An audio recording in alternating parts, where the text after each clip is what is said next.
All right, welcome everybody. I'm thrilled you're joining us for a Saturday afternoon adventure by the book with New York Times bestselling authors Sarah McCoy and Kate Quinn. I can't wait for their conversation about this beauty that just released. My name is Susan Macbeth. I'm the founder and owner of Adventures by the Book. And I'd like to welcome back returning adventurers and also any new adventurers. As you know, we do what we like to call multi-sensorial events, and we do everything from literary teas, which I think both Kate and Sarah have done with us before, to happy hours and wine tastings, travel events, fundraising events, corporate events, and everything in between. So we're glad you're here today. We have a really special afternoon planned for you with two superstars of literary fiction. So first, moderating today's discussion is the amazing Kate Quinn, who has this beautiful book. Oh, wait. I have to introduce you with my diamond eyes. Yes. So she is the author of her newest book, The Diamond Eye. She's an international best-selling author, The Huntress, The Alice Network, and This Beauty. She's brilliant, she's fun, she's charming, and we're excited that she's here moderating today's discussion. Thank you, Kate. And then we are going to be discussing this beauty, Mustique Island, McCoy's magical Mustique Island. I like how you pronounce it too. I am personally really excited about this book because Sarah and I go way back on this book. About 3 years ago, Sarah was in San Diego doing multiple events with us, and we had a long car trip, like a 45-minute car trip together between events. And she confided in me all her general vision for this book, but she had so many ideas that she was going to put together. And all I kept thinking is, my God, this woman is brilliant. She's going to take all the ideas. It was such a mess. No, I knew you would pull it off. I knew you would. And she took all these ideas and they coalesced into this beautiful book. And also, thank you. She wrote me thank you in the acknowledgments, and I'm so touched by that. Thank you. And I did keep your secret for 3 years. I never told a soul anything about it. And so when I got the book, I could not wait to dig in. And then I thought, I don't even know how much I remember of our original conversation. So I'd love to hear your story sometime. And maybe Kate will ask her this of where all those stories started and what I heard 3 years ago. And did I remember correctly, and where it's veered off to now. But this is your beautiful new baby, Mustique Island. I can't wait for this conversation. I can't wait for you all to have this beauty in your hands. And I know you've pre-ordered the book from us. If you haven't gotten a copy or you want another one for a gift, because like, what's coming up? Did we already pass Mother's Day? I don't even know what today is. Any holiday, birthday, summer, any excuse you can to purchase a copy of this for yourself or a loved one who loves to read. I highly recommend it. You won't regret it.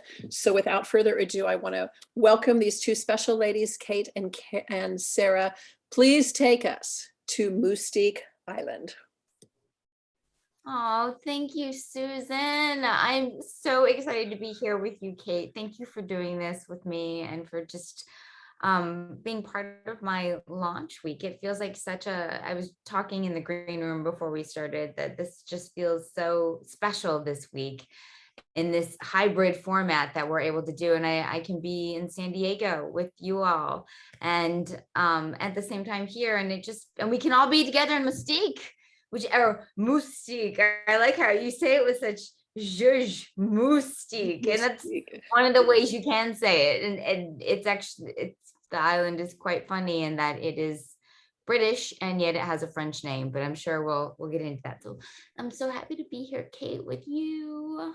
No, I'm happy to be here as well. I'm so glad you asked me to join you. And I was thinking, just to kick things off, would you like, I was thinking I could do sort of like the general précis on what this particular book is about, just so we can give everybody sort of the baseline. No spoilers, I promise, for the discussion that's going to follow. All good? Absolutely. All right. Well, just reading from the back, because that, honestly, it's such a great description and I love it. January 1972, but the sun is white hot when Willie Mae Michaels' boat first kisses the dock of Mustique Island. Tucked into the southernmost curve of the Caribbean, Mustique is a private island that's become a haven for the wealthy and privileged. Its owner is the eccentric British playboy Colin Tennant, who's determined to turn this speck of white sand into a luxurious neo-colonial retreat for his rich friends and into a royal court in exile for the Queen's rebellious sister, Princess Margaret, one where Her Royal Highness can skinny dip, party, and entertain lovers away from the public eye. Willie Mae, a former beauty queen from Texas who's no stranger to marital scandals, seeks out Mustique for its peaceful isolation. Determined to rebuild her life and her relationship with her two daughters, Hilly, a model, and Joanne, a musician, she constructs a fanciful white beach house across the island from Princess Margaret and finds herself pulled into the island's inner circle of aristocrats, rock stars, and hangers-on. When Willie Mae's daughters arrive, they discover that beneath its veneer of decadence, Mustique has a dark side. And like sand caught in the undertow, their mother-daughter story will shift and resettle in ways they never could have imagined.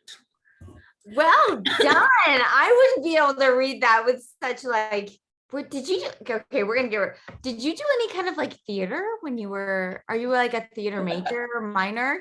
I actually studied opera when I was in college. So, at least the drama, I am no stranger to drama because there's nothing more dramatic than opera. So I was like, give me all the melodrama. So, which is why I loved this book. It is so much fun.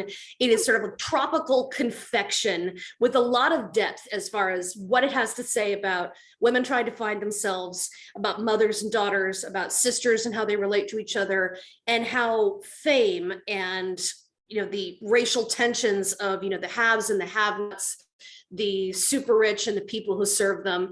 There's so much here. And that's what I would love to talk about. Because I think, first of all, I want to know, where did you find this idea, this island, this book, when what put that gleam in your eye? Oh my gosh. It's so funny because in the opening, first off, great question. And I love, this is how you've met someone who is just right on that level with you, because you got all the stuff that I was writing while I was writing a beach read. You know what I mean? Like I was really writing all the stuff you just mentioned while writing this beach book.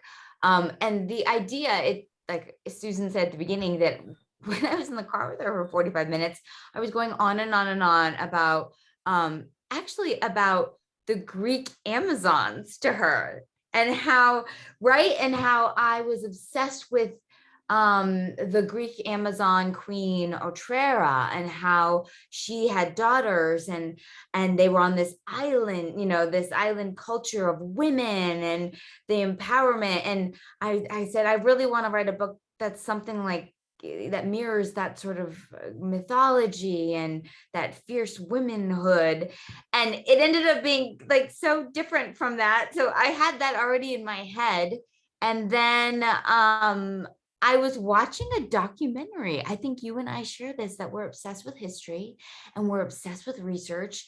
And we find when we encounter a nugget of history that we've not heard before, or that feels like it's secretive for some reason, we want to know more and we want to dig further and we want to find out more and we want to tell that story, right? Those are that kind of what draws us.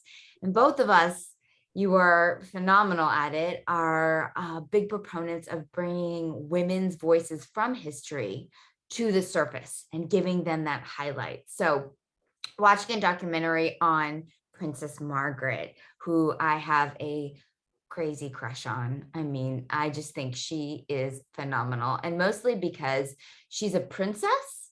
So when you think of princesses, you think of like a little bit like prissy, right? You think of like crowns and princess. Very and proper yet behavior. Yes, very proper. And yet she was so scandalous and she was gritty and she liked her whiskey and she liked to have, to sit on the porch and just like throw care to the wind. And like, speaking of singing, and you're an opera, she liked to just like open it up to have like a sing along in the middle of the day. And like, she just had this free spirit that is very counter to the proper buttoned up princess that we, British princess that we think of. So I was obsessed with her and I was watching a documentary about her. And in it, there was just a little tiny scene that said that the owners, privately owned, and that these owners are the tenants. So they privately own this island called Mustique, and they gave a piece of that to Princess Margaret as a wedding gift. And I just thought, so two things came to my head. I thought, first off, wait, what time, the first thing, what time period is this? How can you give a piece of how can you own an island with people on it, an industry and a culture? Like, I'm Puerto Rican. So I thought, how can you own an island in the Caribbean where my people are from and just give a piece of it away to someone as a wedding gift? Like, that just didn't sit right with me. And so I thought, no way, this has to have been like, what, in the late 60s this was happening? This is crazy. So I went and Googled.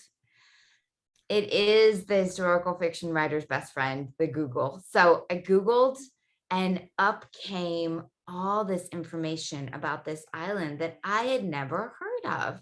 And I was fascinated. I wrote my first book, The Time That Stood in Puerto Rico, about 1960s Puerto Rico. I did so much research on the Caribbean and my own family heritage in that region. And I had never heard of Mustique Island. So that's what really kind of started me researching into it. And the stories that I found there were so scandalous that I couldn't write them in a novel because it would be like X-rated erotica, Kate. It would be like, what is, no, I guess I could have, but I couldn't have. Like, my mama reads the stuff that I put out and she would have disowned me, right?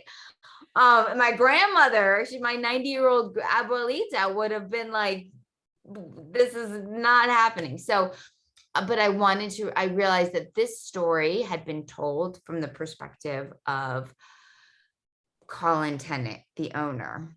Everything I found was from his sort of viewpoint of what his island was and the people on his island, the islanders, and what he wanted his guests to experience when they came. And they were his guests that he invited. So very interesting. But what about the women? I thought, and I read his autobiography, which he has. It's called the Lord of the Isle. You all can go Google it too. It's called The Lord of the Isle by Colin Tennant, the Lord Glenconner. That's not egotistical at all. Lord of the Isle. No. Yeah, that title. Like, oh, okay. I'm going to show you. I've showed too many people though, because I feel like, but you will appreciate this being a fellow historical fiction writer. Look at this cover, Kate. Oh, wrong. Lord. All wrong. So wrong. So Oh, I boy. got this book. Yeah, I know. I got this book and read it and made lots of notes and don't believe a word of it. I don't believe a word of this. I don't. I tell you why. This reminded me that history, and you know this for a fact, is told by the majority. Whoever the majority is, they're the one who writes the history. And in this case, it is this man right here. He owned the island. So he told the story that he wanted everyone to remember about the island. Well, that's one of those things that I've actually was thinking about with the last book, where I was also working with a memoir. And I ended up thinking, the thing is, people think that if you're doing historical research, like if you have a memoir, well, there you've got the truth, right? You've got people telling you the story as it happened. But the thing is, people lie. Yes. People, even if they don't lie, they don't necessarily remember things accurately, or they remember things with a bias or a slant. And the fact is, we all do that. And then there are things that when you're telling your story for posterity, there are the parts that you leave out that you don't want people to focus on. There are the parts that you put in because they make you look in a better light, or they make other people look in a better light. So it is one of those things where even if you have a memoir, which is nonfiction, it's the truth from the person who was there. It's not the whole story. And that thing I love about historical fiction, and I'm sure you like, this is something for you as well, is that we're always looking for those gaps. What was left out? What's the story that's not being told? What's the story that is, hiding behind the story that's on the surface? Because, and you even said like, well, that's nice, but what are the women up to? That's what I'm always asking. What are the women up to? Because generally speaking, what they're up to is not front and center, because as you also said, history is written by the majority, and mostly the spotlight is going to be on those, I was thinking for Mustique Island, it's on the doings of the rich and the powerful and the titled, and it's a lot on the doings of the men. But this is a story about women and the things that are going on behind the scenes. Yes. Oh my God, Kate. Yes, yes, yes. I'm like jumping through the portal here. I would like hug you. Yes, all of that. That is exactly it. And when I was reading this, there was like one line or two lines in this book that said that one of the residents that he wooed over to come, and he thought she was beautiful enough and rich enough and scandalous enough, was an ex-beauty queen, divorcee from Texas, or she was an ex-beauty queen from Texas who had married a British baron and then divorced him and was blackballed from British society. And so she built her own boat and was sailing, and he thought, she's beautiful. She's an ex-beauty queen. She's got money now that she took this British guy's money from him in the divorce, and no one wants her because she's scandalous. And he wrote something about how it was so charming to have her Texas twang on the island. So she was like a bauble, almost like a toy or a sideshow, right? In a circus, that he was sort of cultivating this menagerie of people and eccentricities that he could show off, and he could put on these parties for people, and she was one of them. And so he invited her to come over, and when I read that line, I thought, oh my, I heard her voice. I don't know how character or how stories come to you, but my stories always come to me with a voice first, a character's voice. And it's that voice of, you need to hear my story because no one else is listening to it. No one else has heard my story. And so I heard Willie Mae. I renamed her Willie Mae. The inspiration for this, her name was Billy Ray. So my Willie Mae, I heard her voice, and maybe that's because I lived in Texas for almost 10 years, and I know those people and I love them dearly, and I know that grit that it takes. But I also know, as strong as they are, how much Texas can, and I love Texas, but how much it can make you feel like you're on an island, like you're isolated, because it's just the middle of nowhere everywhere you go in Texas. And so I thought, okay, so she comes from a kind of isolation island place. She came from nothing, which makes us want, right? When you come from nothing, you want to prove you want to climb, you want to get something, so that way you can say, I am worthy of this. Look what I've accomplished, look what I've got now. And so I thought, okay, so she married a British baron. And then she's an outsider again, because she's the American in the middle of this British baronial family. And through that, I felt like it was important to have an outsider to be able to objectively see what was going on around her without being emotionally tied to the titles, because she didn't come from that. And also, but at the same time, I love character traits that sort of rub against each other, yin and yang, yes and no, black and white. And so she can see objectively that this culture of hierarchy of titles is silly. And yet she wants to be part of that. She wants to be worthy of something. She wants to be in there, and I think we all have that, where we, in our own culture right now, we get on Instagram and Facebook, and we know it's not real. We know there are filters. We know that all the sparkle around everyone's faces is not real. And yet we click on the filter for ourselves because we want to be sparkly. We want to be, we want to be part of this, whatever this is, this sort of celebrity fame of it, even though we know it's not real and not what makes us whole. But that's the problem. Once you get into it, if you let yourself become consumed by it, and if you base your worth on that, you have to sacrifice your own moral principles, your own morality, and what you are willing to embrace and deny within yourself, your own truth. You No, have to it's sacrifice your own truth in ways to be you know, part of it, if you yeah. want to be part of it. Yeah, it reminds me of, like, I don't know how you come around with, crafting your characters when you're building them, but I generally go through sort of like a set of questions that I ask about the characters that'll help me get to know them better. And two of those questions are, what does the character want? And then it's what does the character need? And I read a great bit of advice once that said, the best kind of conflict, character-driven conflict in books, come from when what the character desperately wants and yet what the character desperately needs are actually two completely opposing things. And I was seeing that in Willie Mae, because just as you were saying, it's like one side of her, she's the comes from Hardscrabble, Texas. She's the girl who made good.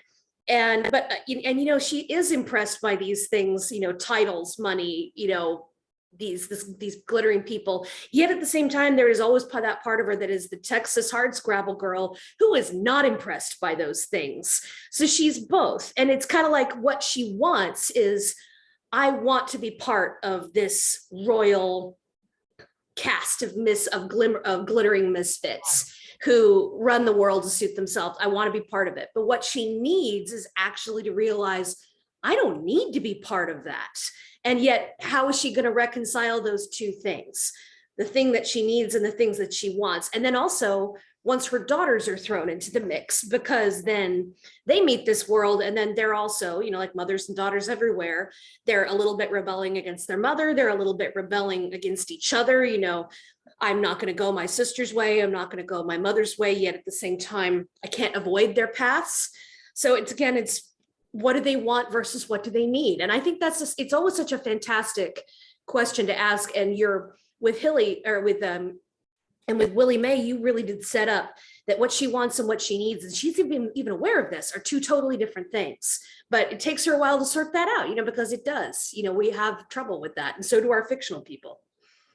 And isn't that all of us now? And isn't that human nature across the board? Is that we think we want something. I mean, people, me included, I have spent hours and hours thinking like, this is what I want.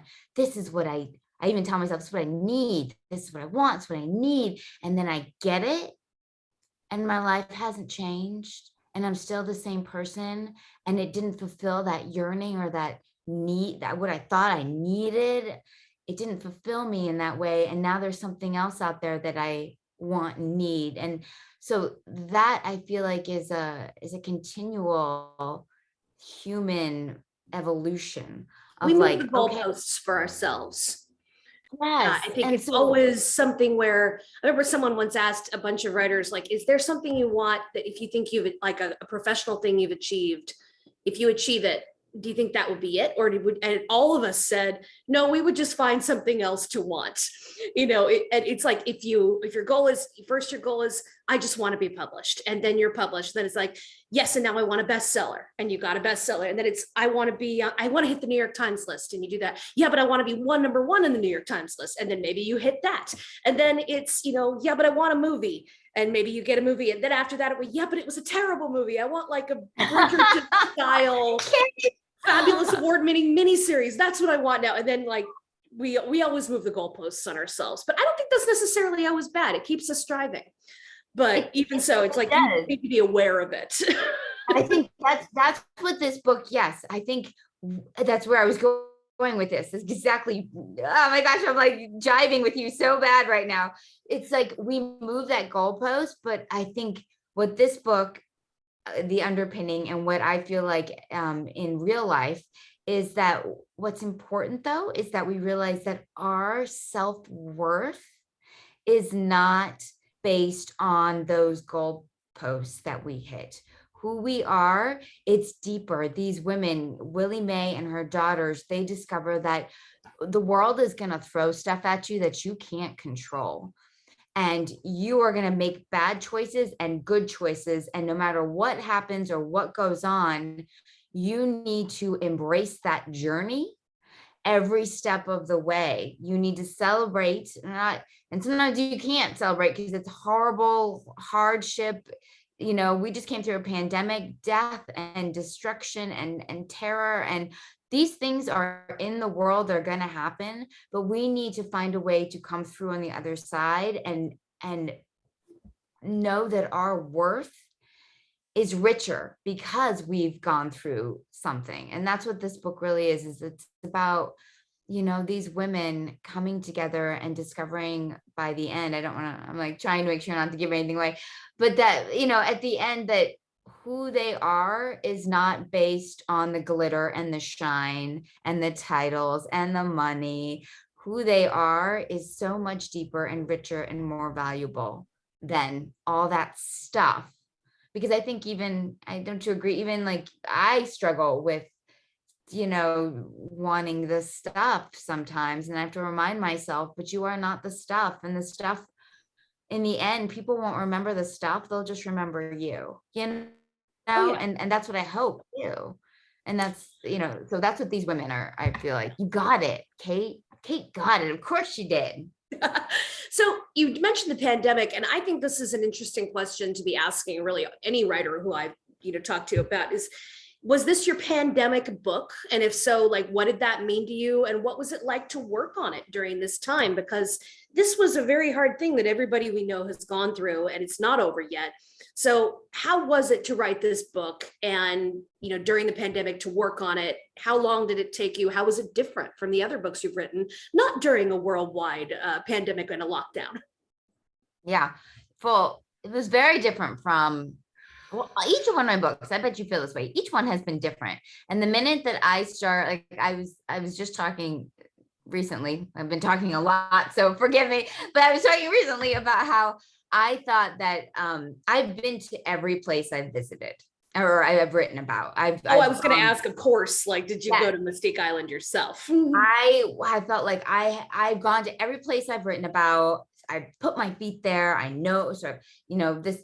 And so I'd written the first draft and I was going to go to Mustique, and I had plane tickets to go on leaving March 30th, 2020. And we can get into all that, but you know, the world locked down during that time. And I feel like though, whenever you start to tell yourself that there's a shtick, there's a pattern, there's something that you need to, again, needing versus what you really, or wanting what you need and needing what you want, and all these different combinations of it. So I thought that is what I needed to write a book, and the universe will just, it'll break you and say, yeah, we're going to do this a little differently. So each one of my books has been different. And Merle of Green Gables, I wrote in like 3 months. I mean, I was done. It was like, oh, wow. Yeah, I wrote it. And then I really didn't change very much either. I didn't have to revise that much with that book. I mean, that was some sort of heavenly, like, boom, gift, you know, and I'm sure, you know, you have some of those that just sort of come and it's there. This one wanted to teach me perseverance clearly and hard. I always use the analogy that books are like, and I realize this is ironic because I don't have children, but books are like babies. You know, I don't either. You and I just, yeah. But from what I know from my, you know, I'm a proud auntie to all kinds of kids and my friends' kids and so forth. But from everything my mom friends have told me and my dad friends, it's like some babies just sleep through the night right away and they're no trouble and they're, you know, just, you know, easy babies. And some are the babies from hell who do not need to sleep at all. And neither will you. And the thing is, books are like that. Some of them just flow and it's great. And you hardly have any problems. And some of them, like, you know, they're throwing up roadblocks every other page. And yes, and this book I didn't think was, I wrote the first draft before the pandemic. So I wrote the first draft and was all ready to give it to my wonderful editor. We're both at William Morrow HarperCollins. So I was ready to give it to her. And it was a beach book. It was a beach book. It was nice and fun. It was light. I was like, I'm going to try a beach book, a historical fiction sort of beachy book. Um, sounds like fun, and I told you how the inspiration came, and I'm obsessed with British royals, and I've watched The Crown 10 million times, and I love the scenes of Mystique so much. So I was like, all right, let's do this. And then the pandemic hit. So you And I didn't go realized, at all? so, well, I didn't go, no, but when the pandemic hit, I realized that the beachy book I had written, was no longer pertinent to the world we lived in. It was no longer, it was so fluffy and light and like flimsy that I was like, this is not the world we're in anymore. I can't do this. So oh God, Kate, I made a mistake, I think now, to rewrite the book during quarantine lockdown. Filing this under the whole thing of like, it seemed like such a good idea. It was, I was like, we're locked down. I'm going to rewrite this book. I'm going to make it something. And, that's worthy of this hard time we're going through. And I rewrote it, and it was tragic. I'm talking like the book was like dead kittens and rainbows dying. And, it was just, it was so sad and depressing. The end was so sad and depressing that I afterwards, and I was like, crying. I was like, I made myself cry. Isn't that a good thing? And then I thought, I don't want to read this again. Why would I ever force this on anyone else? This is so sad. And so I said, I can't. Once we came out of the quarantine, I rewrote it a third time. And I said, no, I need something more hopeful. And I need as the author to feel like the journey we've gone through that I talked about earlier, we can go through this hard time. And then on the other side, we can be something better. We can use these terrible things to improve ourselves and our world somehow. I needed that hopeful There swing. needs to be light at the end of the tunnel, and we need to know that it's not a train. Yes. So I rewrote it then, and that was pretty much the foundation of the book. But then, I don't know if you've done this. I worked with a sensitivity reader, and some authors don't like that. Some authors, that makes them very nervous. They're just not into it. I loved my experience with her. Her name was, I say it every time I can in every interview. Her name was Isabel Felix. She is from the West Indies. She is an editor, and she's a woman of color. And she blew my head off with just showing me not to be afraid to talk about my own Caribbean culture, because I think I was. I think, I saw, okay, I'm getting real crafty with you here, like nerdy, bookish, but I saw like American Dirt and what happened to Janine Cummins, who I adore and I think is wonderful. And she is half Puerto Rican and she is Irish. And I am McCoy. I am half, my dad's from Oklahoma, Irish, and my mom is Puerto Rican. And I think that I was a coward.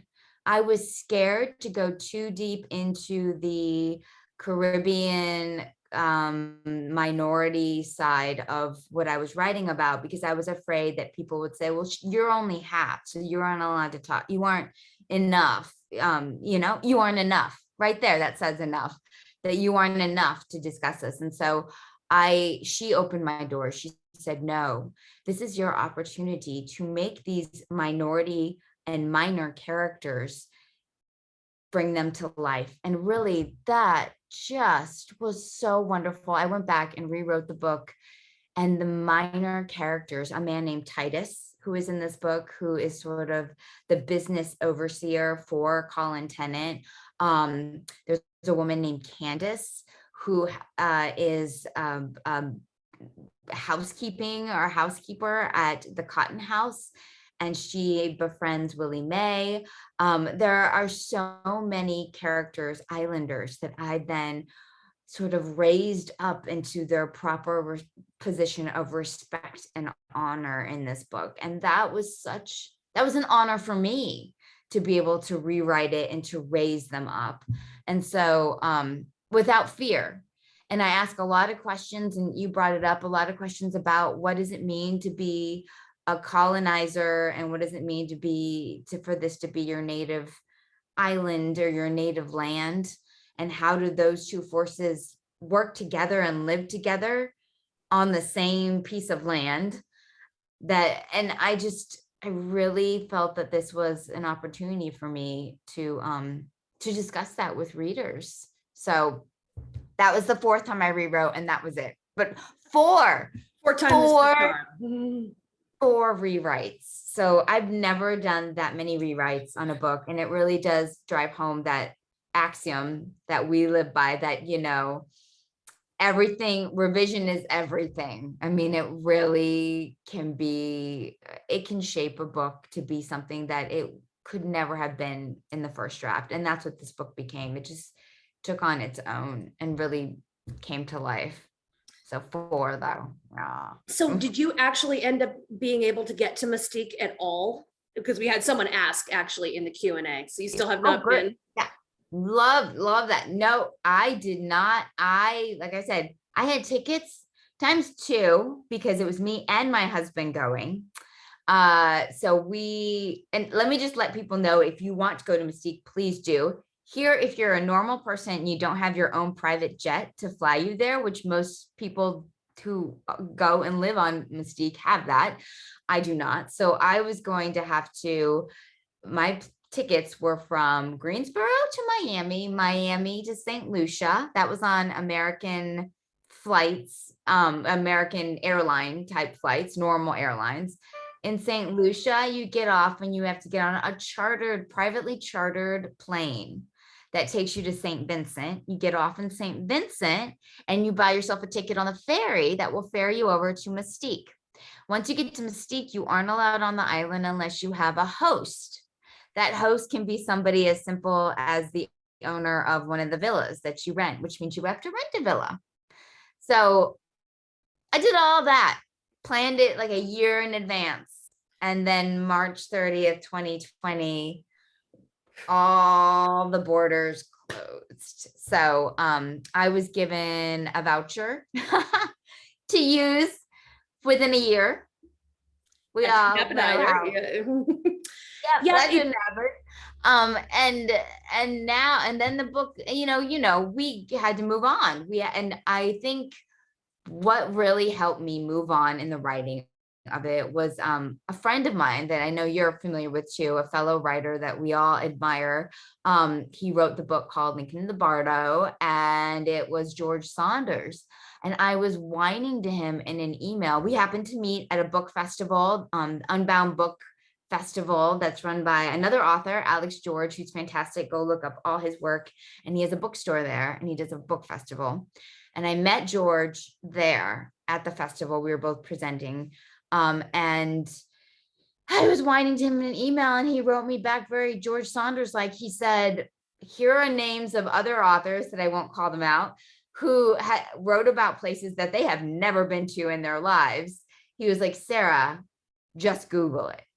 And it's in the acknowledgements. I put him in the acknowledgements because it blew my mind open to be given that permission from another writer that I admire to say, just Google it. And it broke again that sort of, that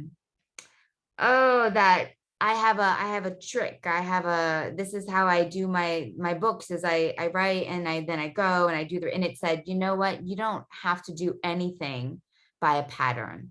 And that reinforced itself even in the book, is that you don't have to live by any pattern. You don't have to create by any pattern. That shouldn't be. Creative energy should not have any pattern to it. Everything should be unique, and you should embrace that uniqueness and celebrate that each moment, that even like right now, each moment that we're making, there's not a pattern to it. It's unique and special, and it's here and gone. And so we should cherish it. And so I said, I'm going to write this book. And my editor, again, wise editor, said to me, she said the second thing that helped me get through it, not being able to go, she said, you do remember that you are Puerto Rican and that you grew up going to Puerto Rico like every summer and more often than that. And you have a home there and family. And really that whole curve of the Caribbean. The breezes coming off Puerto Rico are going right over Mustique. And so I really pulled from a lot of my childhood and my adult memories of Puerto Rico to create sort of the zhuzh of the book, right? The sensorial, as our dear Susan Macbeth puts it, our sensorial experience of Mustique Island. So, but no, I have not gone. So if we do have a question from one of the attendees asking, do you have anyone who previews your writing before the finished product? And do their comments change or impact your story, before it becomes that finished product? That's a really good question. I want you to answer this when I'm done answering too. I'm curious about you. I've had sort of revolving first readers. I do give it to a first reader. For a few of my books, it was actually my college. It wasn't my dorm. She wasn't my dorm mate, but she was in the dorm room next door to me. One of my dear friends, she read some of my first drafts of earlier books. My mother was my first reader for Marilla of Green Gables. And this book, the very, very first draft, I think I gave it to a handful of people. I think my mom was one, but that was interesting because she's not, very scandalous, and she's just not really into she's a very proper. So, but and I gave it to a bookseller this time, which I've never done before, a close friend of mine, bookseller, to read one of the very early messy, god awful drafts. And yes, does it influence me? All of my first readers, it does. I take what they say as sort of so I've just given them this sort of heap, because it's the first draft of just like clay that's kind of in a form. And then usually whatever they point out was their favorite thing, then I know to pull that and sharpen it and start molding on that. And I know that things that they're like, I didn't get this, it didn't resonate, I didn't really understand it, I know, chop that off. And that's how I start to then shape the story into something that that is starting to become, like I said, many revisions later it will become, but starting to become. But that first read is super important to me, just to get, and I'm sure you feel this way too, Kate, just to get sort of like a non-emotionally attached reflection on the whole concept, really. And so do you do a first reader? And if so, do you do the same person, or you do? I have a few. My mother reads all of my very first drafts. She's probably the very first, and she always has been, and probably always will be. And I always think, whenever people say things like, if you just want someone to tell you you're great and your stuff is perfect, just give it to your mother if that's what you need. And I always end up thinking, yeah, not my mother. And I mean that. Let me tell you, not my mama. Yeah, and I mean that in a good way, but because she's a lifelong reader, she's a retired librarian. Her eye for pacing and language and character is just, chef's kiss. It's great. So she gives me great feedback, and that's critical. And then I usually also have a few critique partners who are friends and fellow colleagues, probably, I guarantee at least a few of them, who are generally speaking my first round of defense for the big picture stuff besides my mom. And they help me find the big picture things that I need to fix before I turn into my editor, so that she sees a much cleaner draft. And I am hopeful that this makes her life easier. So I have a number of, those first people that I do consult. And I also I'll have some readers who I consult who are expert readers, for something that I need. Like for the Diamond Eye, I did consult with some ex-military types and ex-spec war types who knew a lot more than me about weapons and about, how people, how move and shoot goes in a firefight situation. And they were able to tell me things like, okay, she probably wouldn't be doing this here. And I think you can get a better variety of weapon here because this would be hard to find in this situation. And no way would you have the bayonet. And they were telling me things. I'm like, oh, okay, well, let me change that for you. I worked with a independent researcher who was a Bletchley Park expert when I wrote the Rose Code, because there was so much I knew I could get wrong there. And that's, such critical information. So that tends to be, which expert I need for which book will be a sort of a revolving door, depending on which book it is and what kind of expertise I end up needing. It does mean that I have had these, and I'm sure you've done this too, you have long email chains or discussions with experts trying to fact check something. And you only realize later that anybody who was reading this exchange without the context that it all is for a novel would probably be deeply troubled. And that's the kind of thing where I had for another book, I had a long email chain with a firearms expert about how do I rig a shotgun to blow up in someone's face and hopefully kill them, but make it look like an accident. And he's giving me serious instructions on how to do this for the book. And I look at it later and I was just like, oh boy, hello there, Homeland Security. Hope you are not going to end up on my door later. And I hope that the next time I try to go to Mustique Island, that I will not find myself on a no-fly list. That is so funny. And I totally get that because I mean, these weren't necessarily as expert in this way, but I've had some long emails discussing what the different kinds of popular drugs that were used in 1970s and what those effects had on people. And I remember thinking, if anyone read these emails, we would, because we're like, well, does it make you super happy? You know what I mean? Like, because you want to know just the baseline, how it feels if you've never done cocaine, and I haven't. So no, I was literally doing this just the other day. I was reading, for the next book that I'm drafting, I'm literally typing, side effects of laudanum use. And the first thing my computer is popping up is 800 numbers and, 24-hour counseling services. And please let me help you. And I'm like, no, just please tell me if you get a headache from laudanum use or if you just. Oh my God. Hey, you should have seen. I'm looking to try it.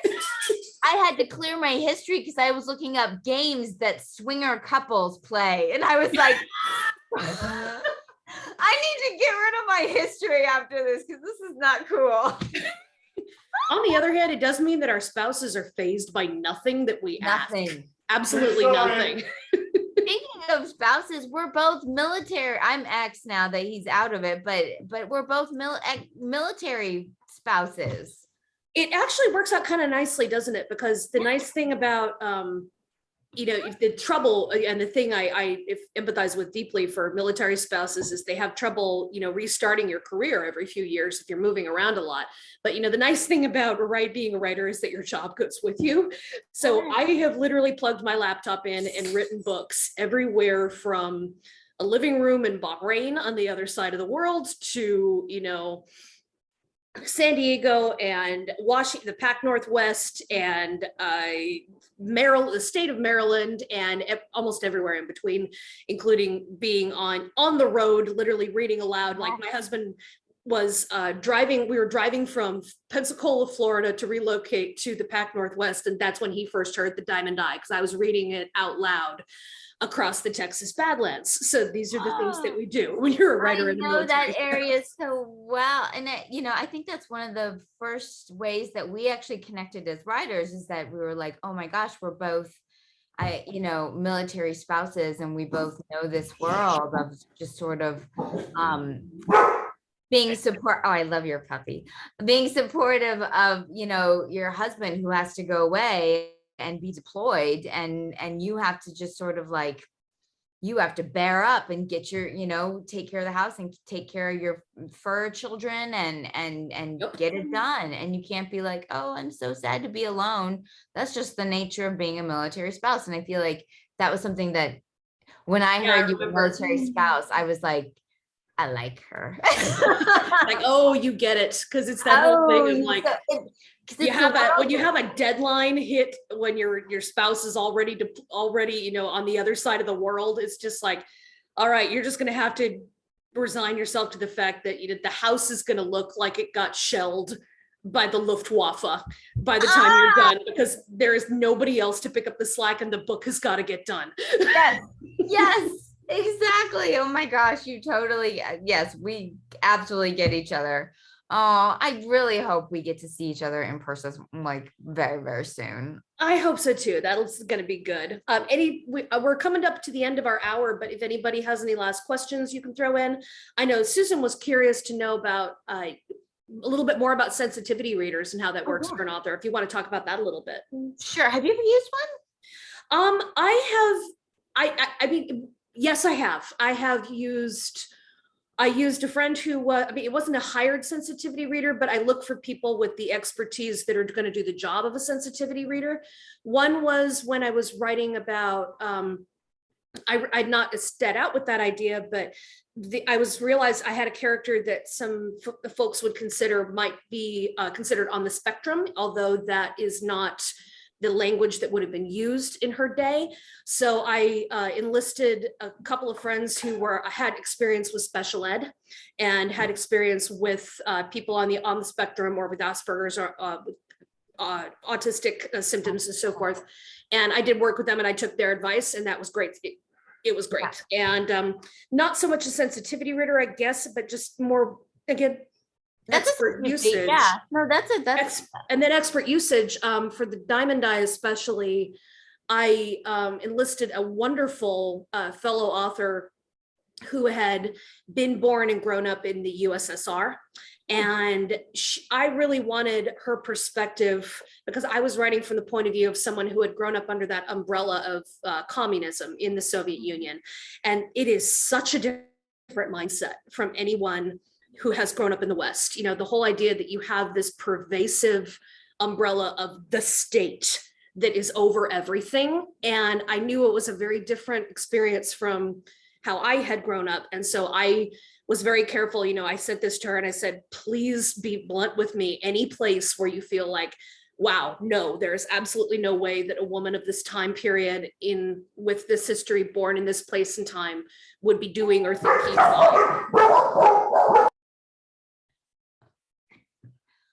Oh, I guess I didn't answer the question. I'll do it quickly. The sensitivity reader, I didn't actually know I was going to have one. My editor brought her on just at the very end. I just was told, okay, your book went to a sensitivity reader from the West Indies, and you're going to get notes back from her. And if you want to work with her, you can, or you can just take the notes and incorporate them or not, whatever you want to do. And when I got the notes back, I was like, put me in touch with this woman because I need to thank her. And then once I started thanking her, then we started sort of like jiving and I just love her. I mean, she was incredible. And she, like I said, she was there, just to make sure that the minority characters were well-rounded and given their full respect and honor, really, that nothing was controversial. Especially we had just come through George Floyd and all these things, and we just wanted to make sure that the book, and I wanted that too, I wanted the book to honor these characters and these people from their real origins. So so I loved it. I loved Sensitivity Reader. I would recommend that anyone who is writing about any kind of minority, like, why not have someone? Why not? Well, you need to be able to be authentic, and let's face it, sometimes our own experiences don't give us that. So enlist all the help that you can, and give credit where credit is due. Right, and we all have unconscious bias. We all do. And there's no such thing as like, I'm not a biased person. Right. Yes. Yes, you are. You've got some. That's the danger when people say, I'm not biased. I love everyone. Well, no, we all have unconscious bias that we don't realize. I'm a Puerto Rican woman, and Isabel showed me that I have unconscious bias against my own self. Like that's part of what she showed me is like, you are being biased against your own makeup. Like, why are you doing that? Open that box up, blow it open. And I was like, I love you, you know, like it was scary, but I was like, this is necessary. So anyhow. All right, Susan, I think we Great. have gabbled our hour away. I could be here I for this know, long, but I feel know like you guys have places to go and things to do. I know it's been a fabulous discussion. I appreciate it. I'm just curious, Sarah, because you got a 1-year voucher to return to the island, but it's been longer than a year. So Mhm. will you be able to go back? Do you want to go back? Do you feel the need to now that the book's out? I couldn't go back. I mean, the voucher came and went clearly. And so there was a real house that the real inspiration built called Firefly, and it's in the book, and it was on Mustique, and that is where we rented to go and stay for the week. And so I was like all in for this, like full immersion. And since then, the Firefly has closed down. It didn't make it through the pandemic. It shut its doors and it moved over to another island. And so, would I go now? Well, yeah. I mean, who wouldn't go to the Caribbean? Kate, you know, Susan, you put it together. Me and Kate will jump on a plane and be there. We will, you know, our Sounds husbands will go amazing. deployed. But I would totally go. But right now there's no plans. Like I don't have a reason really to go except for pure pleasure now. Well, pure pleasure is a very good reason, so you should still go. Absolutely. Maybe I will eventually, but right now I'm just I'm doing book tour. So And for anyone who is not able to travel to Mustique Island, you actually can virtually yes. through this magical baby, Mustique Island by Sarah McCoy. And I just, I always like to tell everybody this, that it's really a challenge anytime, but especially during COVID. And I know we think we're out of COVID and we sort of are, but the book tour world is still not fully out. I mean, Sarah's still doing virtual events and people are getting tired of Zoom, and she's doing a handful of in-person events, but sometimes people are still afraid to come out in public. And it's really hard to put your book babies out there during these trying times. And so if you purchase her book and Kate's book too, they're so grateful to you because really you've heard how hard and what Sarah has gone through to put this baby out there. And it's really difficult world out there for writers right now. And so a copy of the book would go a long way in supporting her and showing her how much you appreciate the ideas she's put into it, the work, the research, everything she's put into it. So you can go on our website, adventuresbythebook.com, and still get a copy of this one and The Diamond Eye, because you don't want to miss out on this dynamic duo. But we thank you all for coming today, and special thanks to Sarah and Kate. Congratulations to both of you on your books, and Sarah, best wishes on Mustique Island. I've been saying it wrong. Mustique Island. No, Mustique that's Island. the thing. You're saying it right. That's how you can say it mustique, you can say it mestique, you can say it moustique. All three are right. Oh, So got it. you can actually saying it the way that the French say it. So I like it. Okay, very good. Well, thank you both for your time. Thank you for our adventurers for joining us today, and best wishes on the rest of your book tour for both of you. Thank you all. All right. Bye, everybody. Bye, everybody. Love you all. Thank you. Bye. Bye.